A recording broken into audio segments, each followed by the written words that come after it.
ओम नमः शिवाय। मणिपुर चक्र का आज वर्णन करूंगा।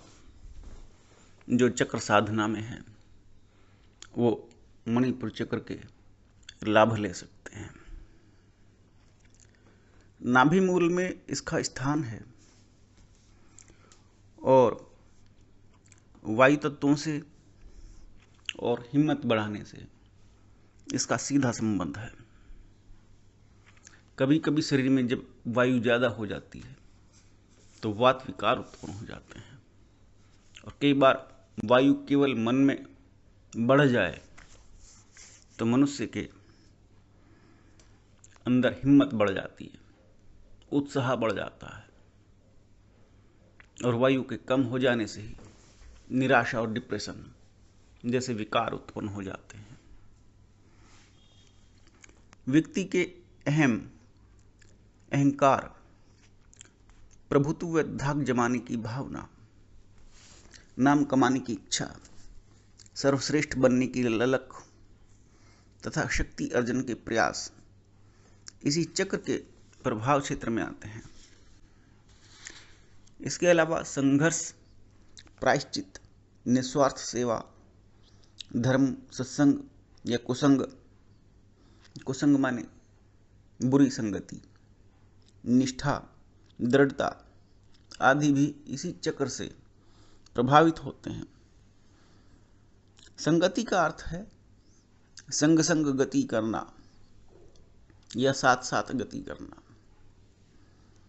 और संगति आपके जीवन में उत्थान अथवा पतन करने वाले कारकों में से एक महत्वपूर्ण तत्व है जो कुंडली, जन्मपत्री अथवा आपके भाग्य से अलग भी हो सकती है और उसको प्रेडिक्ट करना बड़ा मुश्किल कार्य है। संगति सदैव संतुलन उत्पन्न करने वाली हो ये कोई जरूरी नहीं। विषमता को समाप्त कर सकती है और विषमता उत्पन्न भी कर सकती है। गुरुत्वाकर्षण बल के प्रति संतुलन बनाने का कार्य नाभि का होता है। नाभि से 2 बूल नीचे, 2 अंगुल कह लीजिए, या थोड़ा सा और अंदर दिखाई तक कहीं कुछ देता नहीं भौतिक रूप से, लेकिन नाभि को ही मान करके चले, नाभि का एरिया ही कहलाता है। उसके पास मणिपुर चक्र स्थित है और आघात पहुंचने पर, ये असंतुलित हो जाने पर नाभि उतर जाती है। नाभि उतर जाना वो लोग अच्छे से जानते हैं जो गांव में रहते हैं और ऊपर नीचे खेलते कूदते हैं, दौड़ते भागते हैं। कई बार खेल करने में भी नाभि उतर जाती है। कुछ बच्चे लटक जाते हैं या अपने शरीर से ज़्यादा वजन गलत तरीके से उठा लेते हैं, तब भी नाभि उतर जाती है। पेट में गड़बड़ हो जाती है, हाजमा बिगड़ जाता है और दवाइयाँ आराम नहीं करती। नाभि का इलाज तो नाभि को उसकी जगह पहुंचाने पर ही मिलता है। तो ये नाभि और मणिपुर चक्र, इनका आपस में रोल है, संबंध है इनका आपस में। और गुरुत्वाकर्षण बल, जब हम चलते हैं तो हम सीधे जो खड़े हो जाते हैं, चलने लगते हैं, उसको बैलेंस बनाने का कार्य भी ये मणिपुर चक्र के अंदर ही गिना जाता है।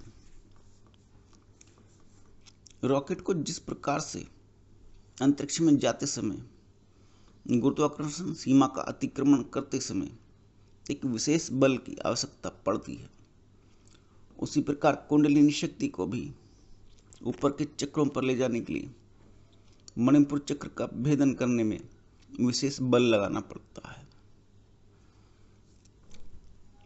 मैंने एक बार बतलाया था, कोई पिछली वीडियो में आप सुन सकते हैं, बल क्या है और कैसे काम करता है। मैंने ये भी कथन कहे हैं कि कुंडलिनी और मूलाधार 2 अलग अलग विषय वस्तु हैं और कुंडलिनी जब ऊपर उठती है, मूलाधार चक्र से आगे बढ़ती है, तो आगे पहुंच करके कहाँ जा करके विश्राम करती है। और मणिपुर चक्र को मैंने विश्राम स्थल कहा। आज मैं मणिपुर चक्र के बारे में बात कह रहा हूँ। और मणिपुर चक्र से आगे निकालने के लिए, कुंडलिनी को और आगे भेजने के लिए और विशेष बल की आवश्यकता पड़ती है। इस बात को ऐसे समझें जैसे कोई ट्रेन चलती है। पहले कभी आपने देखी हो पुराने जमाने के इंजन जो कोयले और भाप से चलते थे, तो बीच बीच में स्टेशन पर ही बड़े बड़े हौद लगे रहते थे पानी भरने के लिए, ट्वेल मान लीजिए, और उनसे ट्रेन के इंजन के अंदर पानी भरा जाता था। कोयला डालते थे, पानी गर्म होता था, भाप बनती थी और उस भाप से इंजन चलता था। तो जहाँ जरूरत पड़ती थी, होते तो हर स्टेशन पे थे, लेकिन ट्रेन का इंजन जहाँ जरूरत पड़ती थी वहाँ एक्स्ट्रा एनर्जी कोयला और पानी ले लेता था। उसी प्रकार से मणिपुर चक्र से आगे कुंडलिनी को भेजने के लिए एक्स्ट्रा एनर्जी की जरूरत पड़ती है। मणिपुर चक्र से प्रभावित मनुष्य बहुत सारे लाभ ले लेता है, क्योंकि यहाँ लक्ष्मी की सिद्धि होती है। जिसका मणिपुर चक्र जागृत हो गया उसको धन की कोई कमी नहीं, उसको लक्ष्मी की सिद्धि हो जाती है। कभी पुरानी बनियों की जेब देखी हो, जो बनियान पहनते थे, उनकी जेब हमेशा उनकी टुंडी के पास, नाभि के पास ही मिलेगी। आज के ज़माने के नहीं है कि लेविस की या डेनिम की जींस में पीछे की तरफ पैसे रखेंगे हिप्स पर और उसके ऊपर बैठ जाएंगे। ये गलत तरीका है। लक्ष्मी का स्थान जहाँ है उसको वहीं रखना चाहिए, उससे धन बढ़ जाता है।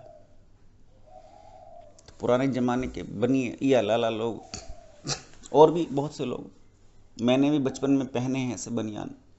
मेरी माता जी सिलती थी, नाभि के पास ही जेब बनती थी, क्योंकि वहाँ मणिपुर चक्र लक्ष्मी का निवास स्थान है। तो लक्ष्मी की सिद्धि हो जाने से मनुष्य को क्या कार्य सिद्ध नहीं होती, जीवन में सभी कुछ प्राप्त हो जाता है। और मणिपुर चक्र अग्नि तत्व का प्रतीक है, इसका प्रतिनिधित्व करता है। जो कुछ भी आप खाते पीते हैं उसको पूरे शरीर में समान रूप से वितरित करता है, क्योंकि यहाँ अग्नि का निवास है। जो कुछ आप भोजन ग्रहण करते हैं, कुछ भी डालिए पेट में, सब अग्नि को स्वाहा हो जाता है। और ये अग्नि से उत्पन्न होने वाला ऊर्जा पूरे शरीर में समान रूप से वितरित की जाती है। अगर समान रूप से वितरित ना हो, आपको अपने शरीर में रोग और विकार दिखाई देते हैं। मणिपुर चक्र सही प्रकार से काम करता रहे, इसके लिए पेट की एक्सरसाइज बताई जाती है तथा मणिपुर चक्र को जागृत करने के लिए पेट के ही समस्त प्रकार के योगासन करने का विधान मिलता है, और करने भी चाहिए। पेट के योगाभ्यास अथवा एक्सरसाइज करने से कम उधर व्याधियों से तो बचा जा सकता है। ये काम तो सभी को करना चाहिए, क्योंकि अग्नि तत्व का प्रतीक है मणिपुर चक्र। तो जिनके जागृत होता है, कई बार उनके अंदर क्रोध की प्रवृत्ति ज्यादा बलशाली हो जाती है। और कई बार क्या होता है कि अग्नि का प्रतीक है, तो अग्नि के कई रंग हैं, अग्नि के 7 रंग कहे गए हैं। अथवा इस बात को ऐसे समझिए, सूर्य देव में से जो रंग निकल करके आते हैं, उसकी रश्मियों में 7 प्रकार की रश्मियां कही गई। बिल्कुल वही रश्मियां साधक को अग्नि अथवा मणिपुर चक्र की साधना में दिखलाई देते हैं। जैसे जैसे साधना करता है, बिल्कुल वैसे वैसे ही इस समस्त प्रकार से बल और फल दिखलाई देते हैं।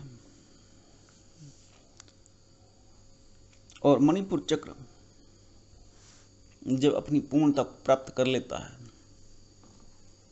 तो साधक के अंदर निर्मोहता अर्थात किसी से कोई मोह नहीं, शांति, वैराग्य, समता, तन्मयता, आनंद, धृति, निश्चलता,